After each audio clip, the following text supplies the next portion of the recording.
waterproof membrane down here before the dirt. You don't have water just soaking right out through the bottom.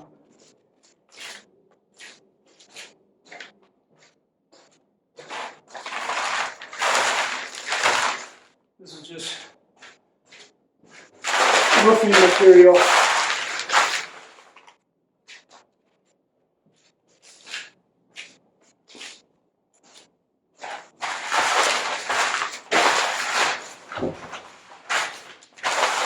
Let's get the staple gun for that.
This is just some sandy dirt that'll sift down in between all the wood and bark.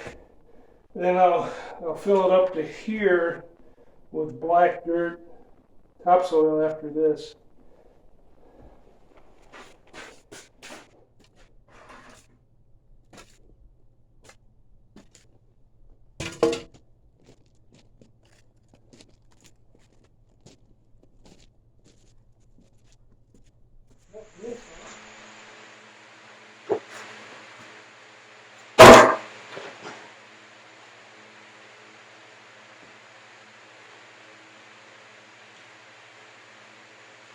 This is the same topsoil that we used in our outdoor garden.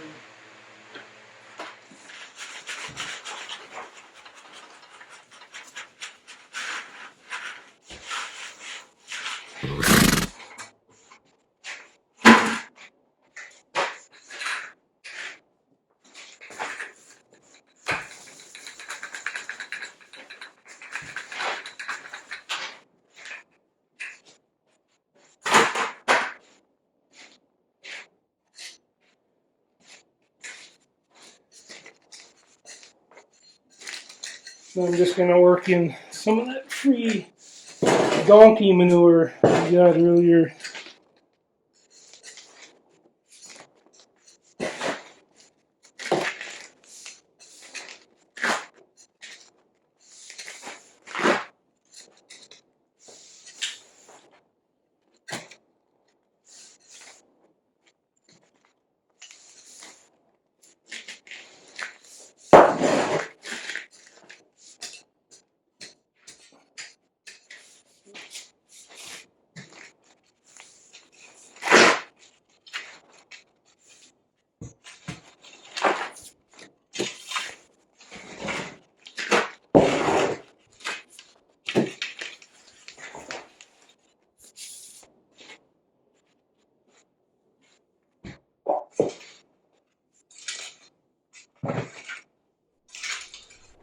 We've had our first couple of frosts this fall here already, and our outdoor garden is done.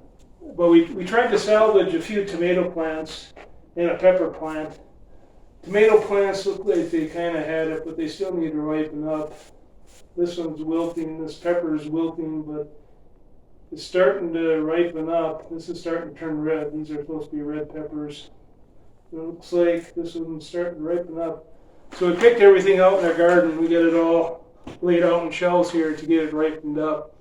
But our grow beds are finished, so they're all ready to go for planting something.